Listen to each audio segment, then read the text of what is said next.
안녕하세요. 차등학교의 학주 딜러 최쌤입니다. 스포티지 페이스리프트가 드디어 출시됐죠. 출시 전 8단 미션 여부가 아주 큰 이슈였는데 마치 8단 미션을 연막으로 무엇인가를 가리려 한 건 아닌가 싶을 정도의 속보이는 가격 정책을 펼쳤네요. 바로 옵션질! 많은 리뷰어들은 스포티지의 괜찮은 디자인에 환호했습니다. 많은 딜러들 또한 옵션질에 환호했죠. 왜냐? 오른 만큼 더 벌 수 있으니까요. 하지만 저는 고객 한 명의 입장으로 차량의 가격과 옵션 구성을 한번 물어뜯어 보겠습니다. 우리가 기아의 얕은 소에 넘어가지 않고 스포티지를 제대로 바라볼 수 있게 말이죠.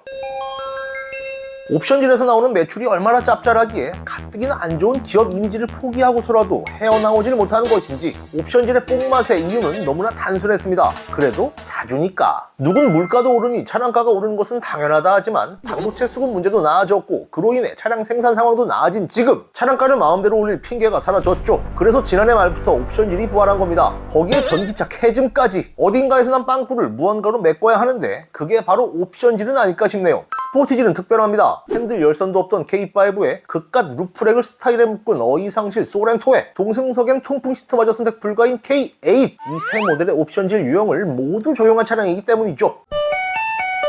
그런데 기아도 할 말은 있겠죠. 옵션질을 알아보기 전에 기아가 생색낼 부분을 먼저 살펴보겠습니다. 먼저 디자인. 핫한 디자인으로 인기가 높아져 가치가 높아질 수는 있겠지만 디자인은 가격과는 큰 상관이 없죠. 차가 예뻐야 하는 것은 당연하니까요. 다음은 변속기로 생색을 내겠죠. 8단 자동이 엄청 좋아서? 아닙니다.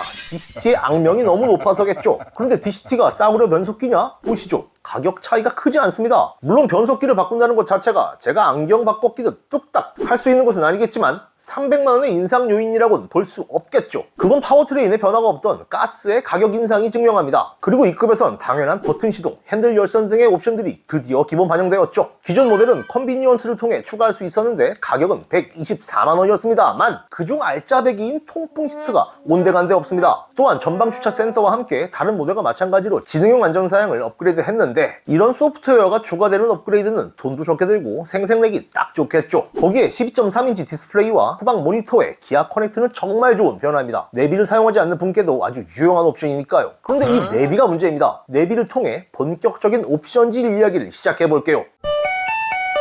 옵션질은 크게 세 가지로 볼 수 있습니다. 첫 번째, 옵션 그 자체를 팔려는 옵션질과 두 번째, 아랫급의 결선으로 윗급을 사려 하는 옵션질, 세 번째, 풀옵션에만 갖춘 경쟁력을 통한 풀옵파리 옵션질이 대표적이죠. 스포티지에는 세 가지 옵션질을 모두 찾아볼 수 있었는데요. 먼저 프레스지입니다. 내비가 기본이 아니기에 내비 기반의 고속도로 주행 보조가 불가한 것은 당연하니 문제가 안 되는데 내비에 온갖 잡다한 것들과 함께 스포티지급에서는 선호도가 상당히 높은 원초적 옵션까지 포함되어 있습니다. 바로 통풍 시트와 원래 기본이었던 하이패스인데 고객 열의 9은 바라는 옵션이죠. 단순히 옵션 띄워 팔기 말고도 다른 이유가 엿보이는데요. 내비게이션 옵션 가격의 구할은 디스플레이겠죠. 8인치도 아닌 12.3인치가 기본 장착됐으니 내비 소프트웨어 사용료를 받는 모양새가 조금 이상했을 겁니다. 우린 내비 옵션을 디스플레이 등을 통한 하드웨어적 옵션이라 인식해 돈을 지불해왔던 거니까요. 우리는 내비 기능 자체를 T맵 등을 통해 공짜라고 인식합니다. 그러니 이런 짬뽕 잡탕을 만든 게 아닐까 싶은데요. 정말 스스로 차급을 떨어뜨리는 선택이 아닐 수 없습니다.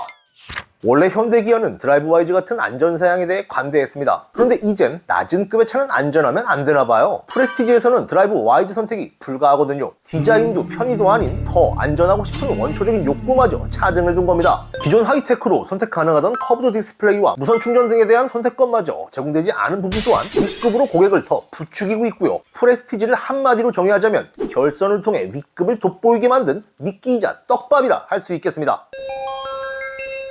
그럼 노블레스 한번 보겠습니다. 내비와 함께 파노라믹 커브드 디스플레이가 기본 반영됐죠. 하지만 주차 관련 안전 옵션은 114만원의 모니터링 팩을 통해 추가해야 합니다. 소렌토와 K5에는 해당 옵션이 기본 반영됐지만 가격이 확실히 스포티지보다는 비싸니 선택권을 부여했다 봐야겠죠. 우린 공짜를 바라는 것은 아니니까요. 그런데 기존에 있던 옵션이 빠진 것은 진짜 아쉽습니다. 바로 2열 열선과 동승석 파워시트 관련 옵션들을 통으로 빼 컴포트로 따로 운영 중인데 가뜩이나 전자식 차일드하게 안전하차 보조도 없기에 참으로 패밀리카답지 않은 모습입니다. 이 옵션들이 빠지고 248만원의 인상이라면 사실상 인상폭은 더 크다고 봐야겠죠. 난 이 컴포트 45만원이 왜 이렇게 찌질해 보이냐. 노블레스부터는 실내 디자인이 강화되는데 추가면 몰라도 변경은 내장재나 시트 소재가 업그레이드된 것이 아닌 이상 큰 비용 차이가 있을 수 없겠고요. 또 한 가지 눈에 띄는 점은 드라이브 와이즈의 가격이 유독 비싸다는 점입니다. 이 부분에는 다른 이유가 있는데 바로 최초로 적용된 운전자 전방 주시경고 카메라 때문이죠. 이 기능은 참 기대가 되네요.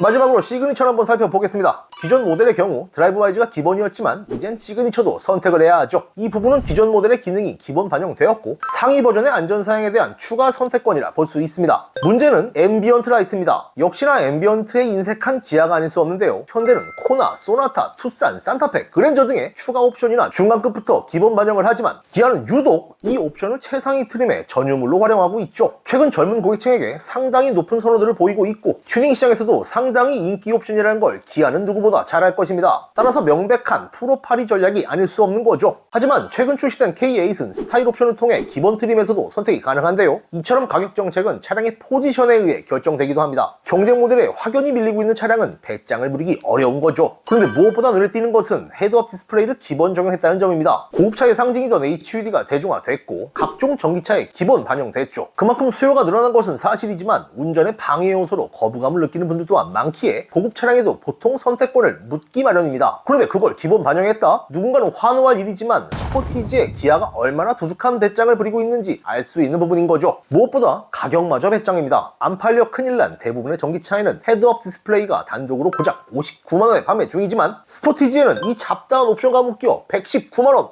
야 119 불러.